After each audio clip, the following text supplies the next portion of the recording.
ঘটনাকে কেন্দ্র করে সামাজিক যোগাযোগের মাধ্যমে মাদ্রাসাকে উদ্দেশ্য করে অশালীন পোস্ট দেয় এক যুবক। এই সংঘাতের ঘটনাটা পূর্ব পরিকল্পিত।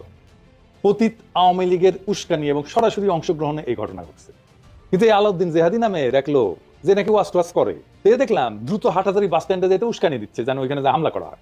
এইরকম কোন একটা দাঙ্গার ঘটনায় যারা পরিস্থিতি শান্ত না করিয়া উস্কানি দিতে বলে তাদের উদ্দেশ্য খারাপ। আমি মাদ্রাসা থেকে তথ্য পাইছি ছাত্রলীগ আওয়ামী লীগ একসাথে আসতে হামলা করে। হঠাৎ করে সাংবাদিক ইলিয়াস তিনি ডাকসু নির্বাচনে ভিপি পদে শিবিরের প্রার্থী সাদিক কায়েমের জন্য ভোট চাইয়া বসছেন। তো ওনার কথায় কি ঢাকা ইউনিভার্সিটির ছাত্ররা ভোট দিবে? না, না দিলে একটা জনমত তৈরি হবে। এর মাঝখানে আমার দেশ পত্রিকা তারা একটা জরিপ দেখাইছে, সেই জরিপও দেখা যাচ্ছে যে শিবিরের প্যানেলে যারা আছেন তারা এগিয়ে আছেন। ভিপি, জিএস যে পদগুলো আছে এই পদগুলোতে তাদের জরিপটা বলছে যে তারা এখানে শিবিরের এই প্যানেলটা বড় বড় পোস্ট পদগুলো পাবে। আপনারা সবাই জানেন যে 9 তারিখে ডাকসু ইলেকশনটা হওয়ার কথা, নির্বাচনটা হওয়ার কথা। কোনো এক কারণে সেনাবাহিনী ডিসিশন নিয়েছে যে এই নির্বাচনটা ঠিকমতো হতে দিবে না। ডক্টর শফিকুর রহমান ওই মুহূর্তে কেউ জামাতে ছিল, খেয়াল রাখবেন, ওই মুহূর্তে জামাতের নিষিদ্ধ দল, সেই জামাতের সভাপতিকে জেনারেল ওয়াকার প্রথম কল করেছিলেন। এবং জেনারেল ওয়াকার তিনি বিবাহ সূত্রে শেখ হাসিনা রাখতে হলে কি হবে, তার নিজের সপরিবার কিন্তু জামাত ইসলামের সমর্থক।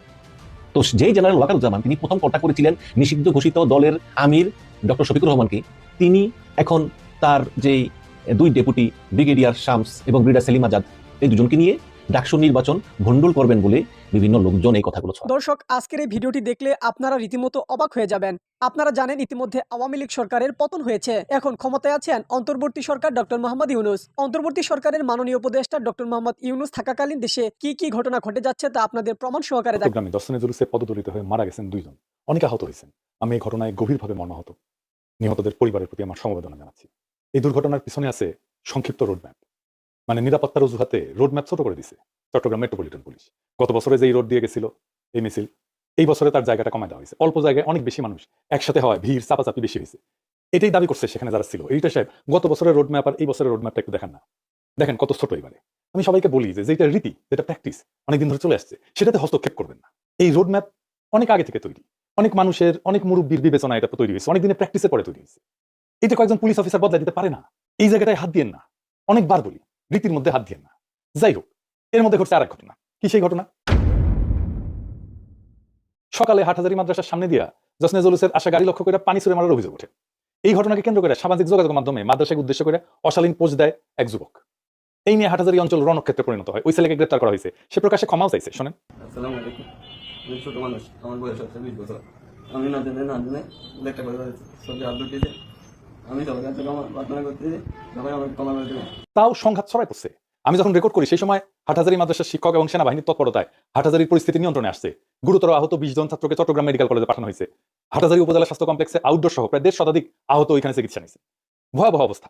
আজকে হাটহাজারী মাদ্রাসায় পরীক্ষা নেওয়ার কথা ছিল, সেই পরীক্ষা স্থগিত করা হয়েছে। আমরা সবাই দোয়া করি সৃষ্টিকর্তা যেন সবাইকে পরিপূর্ণ সুস্থতার সাথে দীর্ঘ নেক হায়াত দান করেন। এই সংঘাতের ঘটনাটা পূর্ব পরিকল্পিত। পতিত আওয়ামী লীগের উস্কানি এবং সরাসরি অংশগ্রহণে এই ঘটনা ঘটছে। দেখেন গাড়ি কলের লোক এসে নামতেছে হাটহাজারী মাদ্রাসার সামনে, আক্রমণ করবে হাটহাজারী মাদ্রাসায়।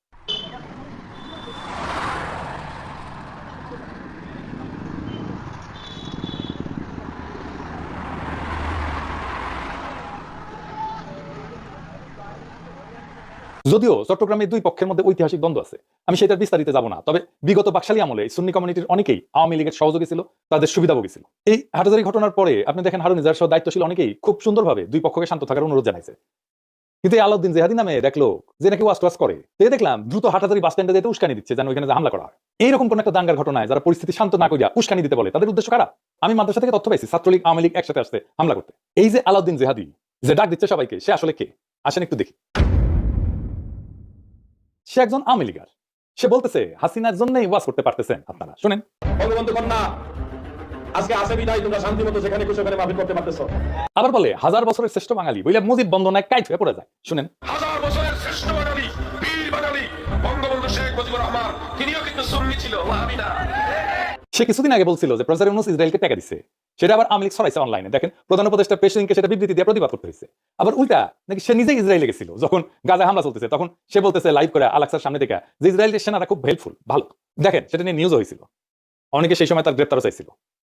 আবার দেখেন সে কয় আয়না ঘর কই, আয়না ঘর বলে কিছু নাই, আমারও তো হাসিনা জেলে নিছিল, আমরা তো আয়না ঘরে নেয় নাই।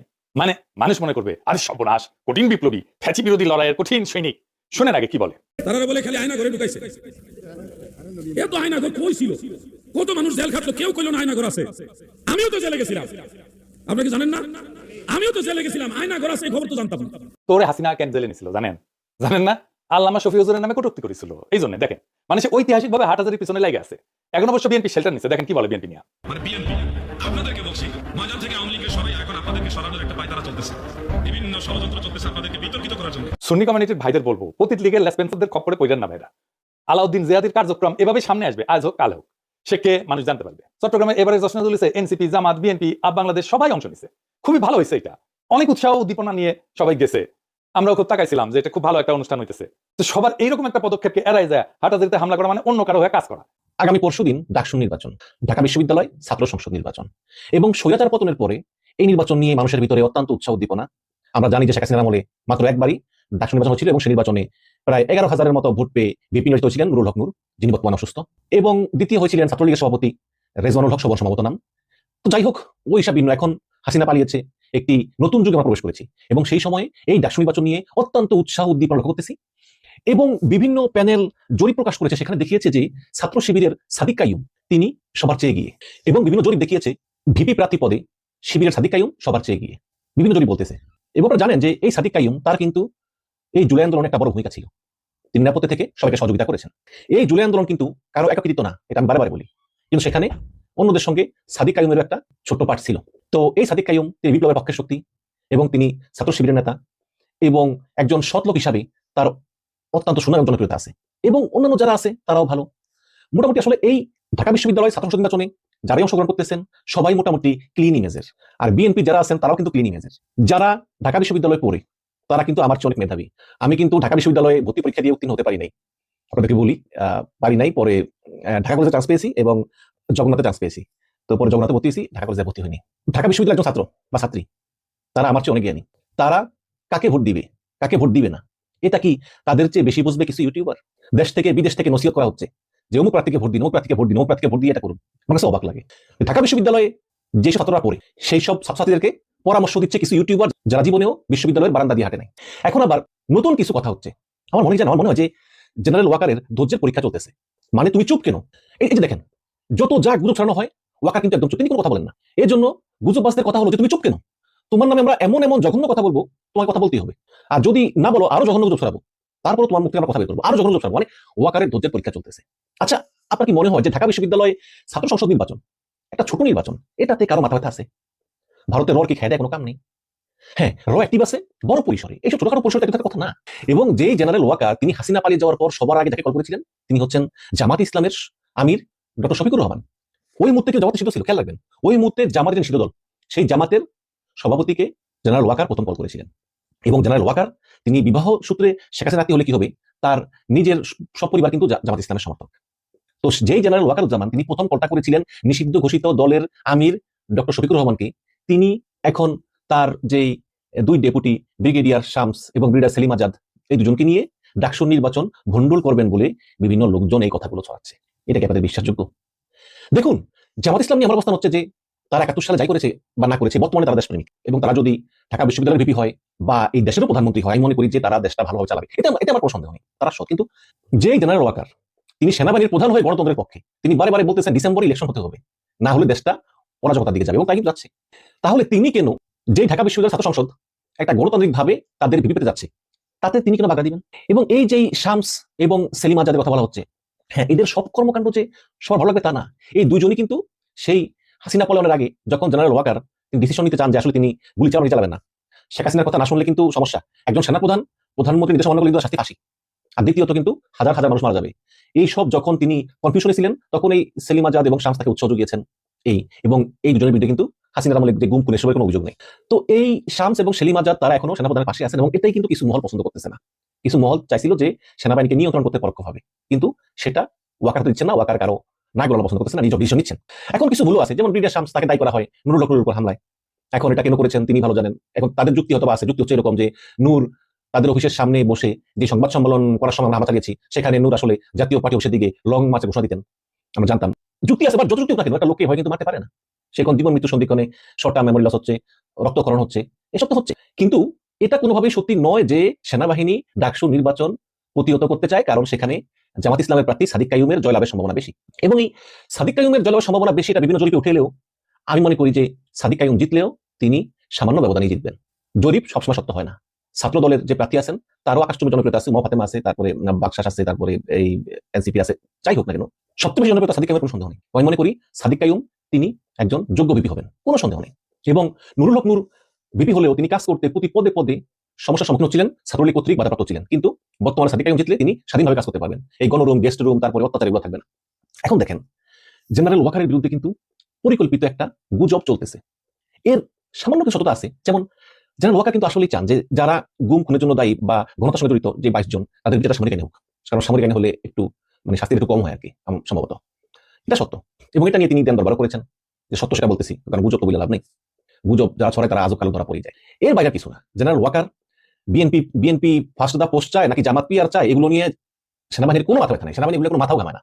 এই যে ওয়াকার সাহেব চীন সফর করলেন, চীন সফরের আউটকাম সম্পর্কে তিনি প্রধান উপদেষ্টাকে অবহিত করলেন, রাষ্ট্রপতিকে অবহিত করলেন। এটা তার দায়িত্ব, কারণ সে তো দেশের প্রধান না। তিনি গিয়েছেন সামরিক বিভিন্ন উন্নয়নমূলক সম্পর্ক জোরদার করতে আলোচনার জন্য। তো সেখানে তিনি গেলেন ডক্টর ইউনূসের কাছে।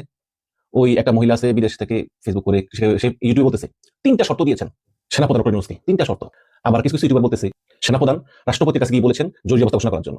আমি বারবার বলেছি যে সেনাপ্রধানের রাষ্ট্রপতিকে জরুরি অবস্থা ঘোষণা করতে বলার কোনো ইখতিয়ার নাই, রাষ্ট্রপতির ক্ষমতা নাই জরুরি অবস্থা ঘোষণা করা। সংবিধান অনুযায়ী এটা মন্ত্রী পরিষদ থেকে আসতে হয়। তারপর কিছু গুজববাজ বললেন যে তখন রাষ্ট্রপতি সেনাপ্রধানকে বলেছেন যে তুমি তোমার স্বাস্থ্যের দিকে নজর দাও, তোমার তো পেট বেড়ে গিয়েছে, তুমি তোমার শরীর দিয়ে খেলে রাখতে পারো না।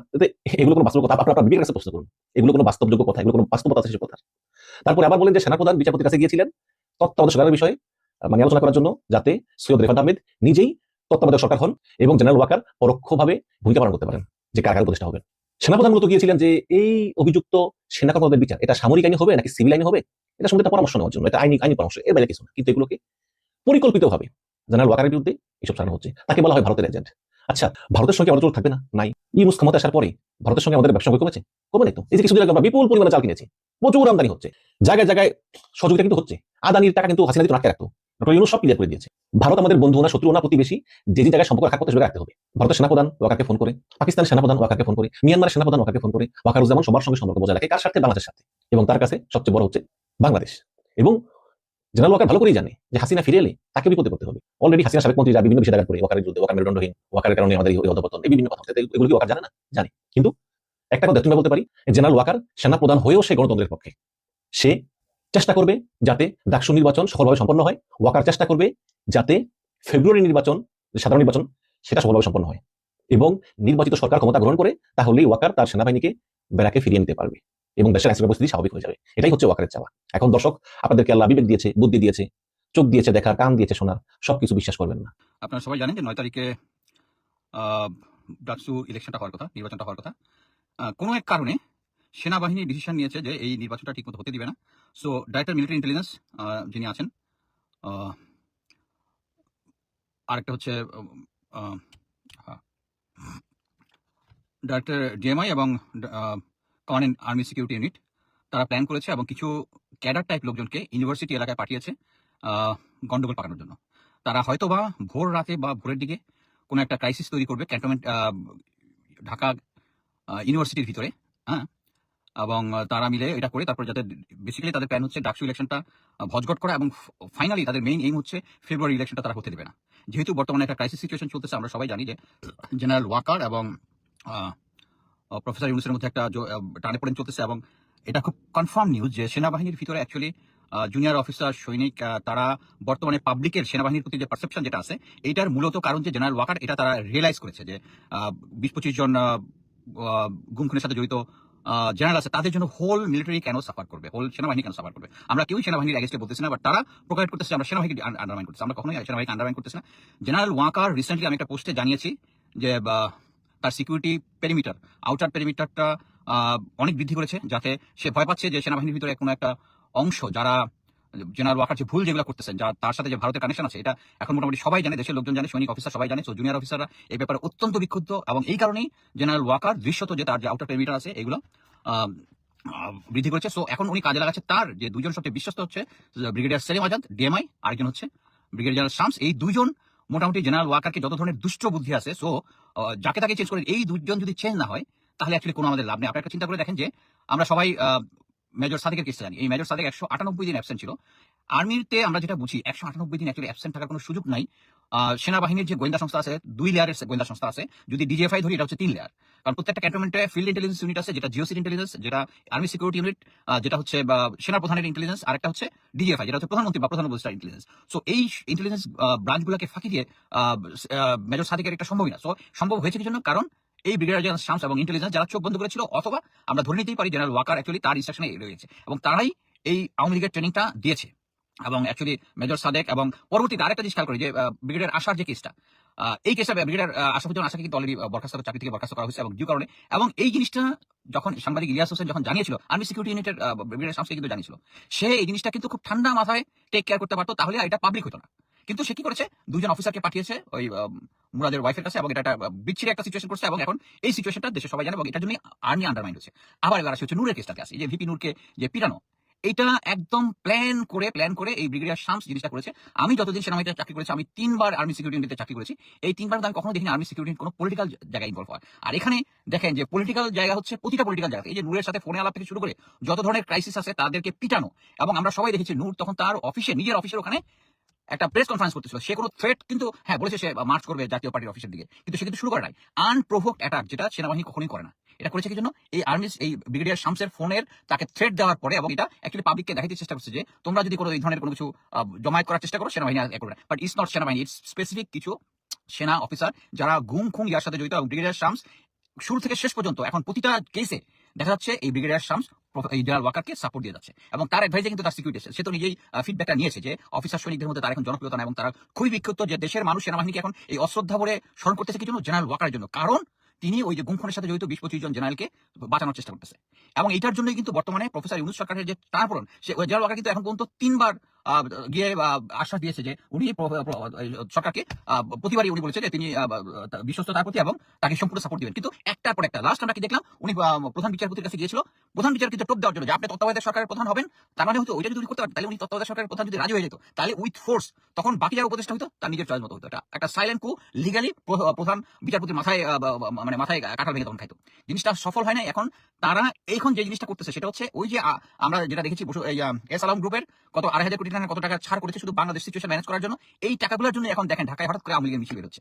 বর্তমানে আমি বলবো যে তত্ত্বাবধায়ক সরকার প্রফেসর ইউনূসকে বলবো জেনারেল ওয়াকারকে সরান, না পারলে এই ডিএমআই সেলিম আজাদ এবং এই ব্রিগেডিয়ার শামস এরকে সরান। এরা হচ্ছে সেই দুর্বৃত্ত যারা বাংলাদেশকে আনস্টেবল করতেছে। এই শামসের পুরা ফ্যামিলি হচ্ছে আওয়ামী লীগার, তার বাড়ি হচ্ছে সন্দ্বীপ, তার বাবা মা দুজনই শিক্ষকতার সাথে জড়িত, এবং তার ভাই পুরা আওয়ামী লীগের রাজনীতির সাথে জড়িত। সেলিম আজাদের সাথে আছে হচ্ছে ইন্ডিয়ান কানেকশন, ইন্ডিয়া থেকে ট্রেনিং করে এসেছে, এবং তার পুরো family, his from military family, সে হচ্ছে ইন্ডিয়ার সাথে কানেক্টেড। সো এই ভারতের যে ভারতপন্থী যে সমস্ত জেনারেল আছে, এর মধ্যে এই brigadier DMI, brigadier Selim Azad এবং ব্রিগেডিয়ার শামসকে ইমিডিয়েটলি সরার জন্য সরকারের কাছে দাবি করতেছি। জেনারেল সরকার যারা ওনারা যদি না বুঝেন প্রফেসর ইউনূস যে জেনারেল ওয়াকারকে সরালে আপনার মানে 80% বাংলাদেশে 80% সমস্যার সমাধান হয়ে যাবে, তখন আর ওই গুমখুনের সাথে জড়িত জেনারেলরা থাকবে না। এখন আওয়ামী লীগ যে মাঝে মাঝে মিছিল করে এবং বিভিন্ন জায়গা থেকে দেয়, তাদের হচ্ছে লাস্ট হোপ হচ্ছে জেনারেল ওয়াকার। এই লাস্ট হোপ শেষ না করা পর্যন্ত যদি শেষ করতে না পারেন তাহলে এই হতে পারে। তো আমি বলবো পুলিশ এখানে কিন্তু ঘটনা জানে যে মিলিটারি থেকে এই ডাকসু নির্বাচন বন্ধ করার জন্য কিছু গন্ডগোল পাকানো হবে। পুলিশ কিন্তু সাইলেন্ট থাকবে। সো আমরা এটাতে সতর্ক হই, যাতে আমরা চাই ডাকসু নির্বাচন হোক এবং 25 ফেব্রুয়ারি নির্বাচন হোক। আমরা জানি প্রফেসর ইউনূস যেহেতু জেনারেল ওয়াকারকে সরাইতে পারতেছে না, এই কারণে এই প্রতিবন্ধকতা। আমরা আগে চেয়েছি, আমি নিজেই চেয়েছি যে প্রফেসর ইউনূসের সরকার আরো অনেকদিন থাকি, নোমর উনি যেহেতু পুরো কন্ট্রোল মিলিটারি এবং গোয়েন্দা সংস্থা নিতে পারতেছে না। সো আমরা চাই একটা ইলেক্টেড গভর্নমেন্ট আসুক, বাংলাদেশের জনগণ যাকে ভোট দিবে তারা এসে। দর্শক, সম্পূর্ণ ভিডিওটি দেখলেন, আশা করি বিষয়টি বুঝতে পেরেছেন। এই নিয়ে আপনার গুরুত্বপূর্ণ মন্তব্যটি অবশ্যই কমেন্ট বক্সে জানিয়ে দিবেন। ধন্যবাদ।